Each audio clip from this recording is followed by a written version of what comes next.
time. Hey guys, welcome back to Adventures in Guitarland, episode 2 or 1. That was kind of a 0 on the first one, as it was introductory. But today we're going to be going into your adventuring starting gear, your adventurer starting gear. That's right, the basic chords. And by doing that, I'm going to stick with the acoustic guitar again. If you just watched that video and are watching this one like, man, he's wearing the same thing over again, I told you I was recording 2 videos in one day. This is the second one. So, that being said, let's go ahead and start talking about chords.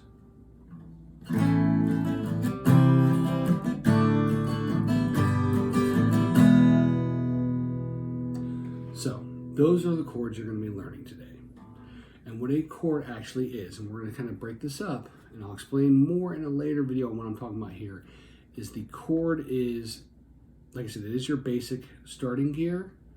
But for those people who are looking more into theory, so your guitar wizards and stuff like that, you need to understand what makes up a chord. So the name of the chord, A, C, B, D, whatever, is talking about that root note. It's talking about the root of the chord. So let's look at an E chord. Actually, we'll look at A because it's A. We'll look at an A chord. So your root note is right here. It's the A. So what makes a chord is also having a root, a third, and a fifth. It sounds kind of crazy, right? But it's really simple. Let me show you. Here's your A, B, C. Oh, that's my third. D, E. There's my fifth. So in order to play an A chord, I need to play an A, a C, and an E together. That's the other thing about a chord. It's played at the same time.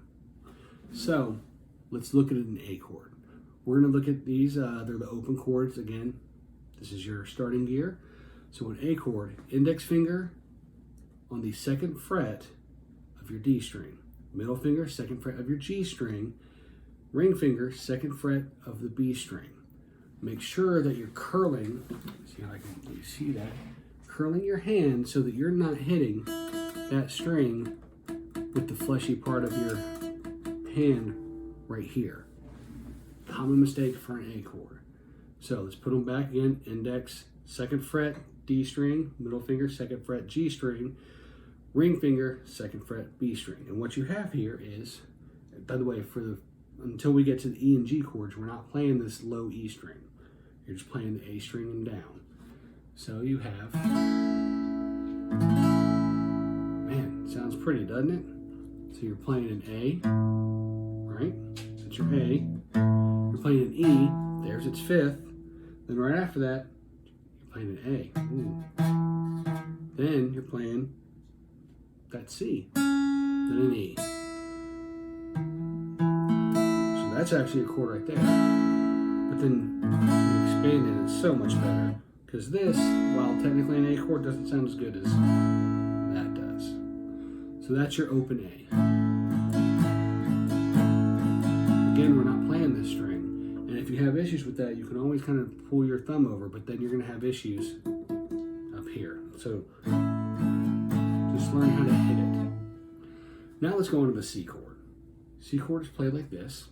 You have your ring finger, 3rd fret of the A string, middle finger, 2nd fret of the D string, then you're going to skip the G, you're going to go to the B and play the 1st fret. And then again on the E, you're open. So I do recommend keeping your thumb behind the neck, not bringing it way over here, but keeping it behind the neck, okay? And that'll help you get that nice arch in your fingers. That will allow you to play this cleanly. Again, playing just from the A string down. Sounds good. So what you have here is you have a C, then you have an E, then G. And think here, C, E, G. That's the root, the 3rd, and the 5th. And then we go ahead and we add another C and an E on the end. Kind of rounds it out. So again, following that same 1st, 3rd, or root, but 1st, 3rd, it's really not a root note. It's 1st. It's 1st, 3rd, and your 5th basic chord. Okay, so let's go to the D chord. This one, we're only playing from the D string down, okay? So we're skipping your low E and your A string. Now the way to play this, and I like to think of it this way, it's a triangle. You're making a triangle with your fingers. So take your index finger and your middle finger, put the index finger on the 2nd fret of the G string, your index finger on the 2nd fret of the E string. Then take your, index and middle. Then take your ring finger and put it on the 2nd fret of the B string. Okay, and it should look something like that. And once you have that, you just play from the D string down. It's a very high, kind of ethereal sounding chord.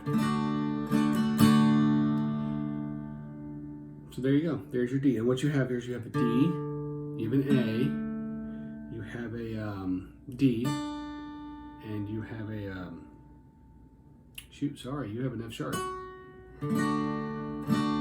that went a little different because now you're having an F sharp or G flat if you want to be technical. So what is that? You have D, E, F. So there's your F right there. That's your 3rd.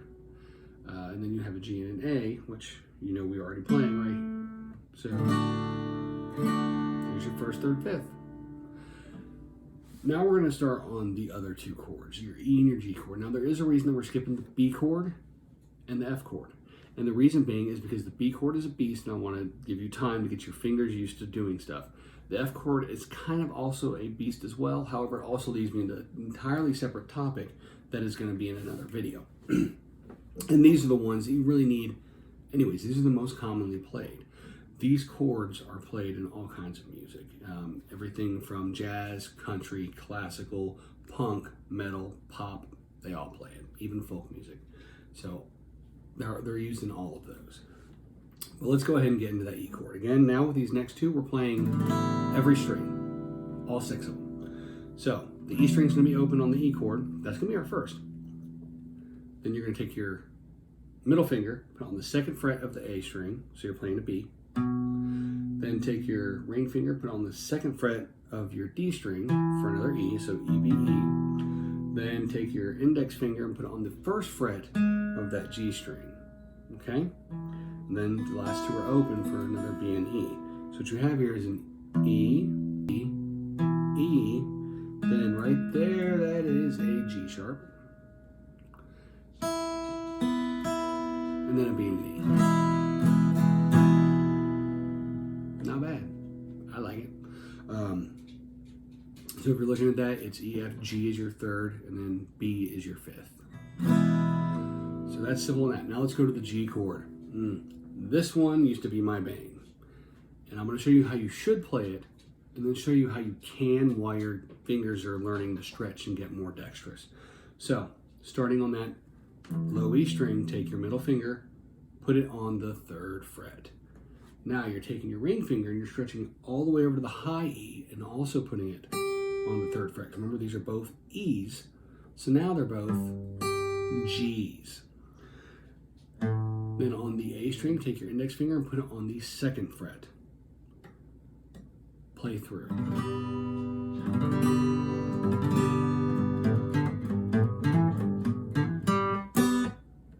That's your G chord. That is a bear. That is one of the hardest chords for a beginner to get, and that's my challenge to you. So, how do you get around that? How, if you just can't reach your hand over there, especially if you're playing on a classical guitar, which has a wider fretboard, how do you stretch that out? Well, you put your pinky down. And what that also allows you to do is, if you wanted, you can change this chord. But let's look at it first. So you have a G, right? You have a B and a D. Well, that's the 1st, 3rd, and 5th right there. So that's the chord. But that doesn't sound nearly as good as... So that's why we go ahead and we add the other G, B, and G to that. Just to round it out, make it more full. Now, I've also seen chorded G chords where people take that and they add another D there instead. That's still the G chord.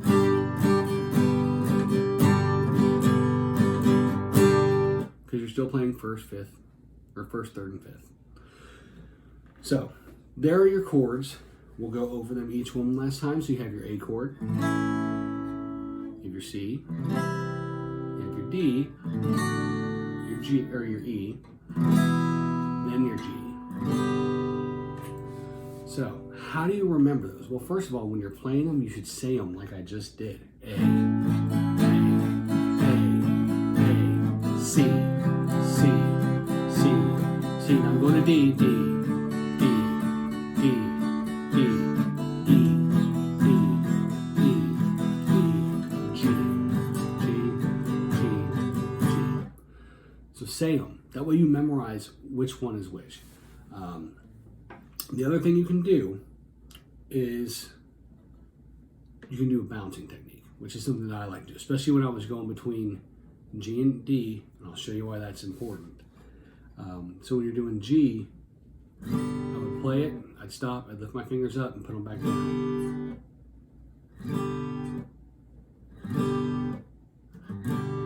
Then I would do it on D.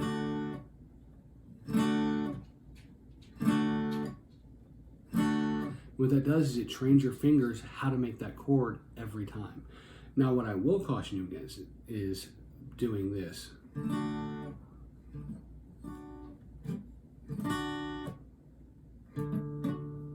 don't want to have all those sounds in there. You want it to ring out. So if you're playing the G here and it sounds like this, stop, see what's going on. This is, I didn't have the arch on my fingers, so I was missing that string, and play again. And when you do that, it's going to be tough to begin with, but if you practice that, you're going to get better. And before you know it, you're going to be able to bounce between things like G and D, or even better,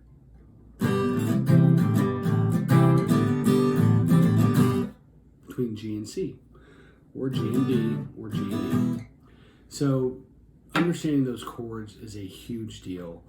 Those chords are, like I said, they're used in almost everything. So practice that. Once you get that down, you'll be able to start your level 1 character. Until then, have fun on your adventures. I'll see you in Guitarland.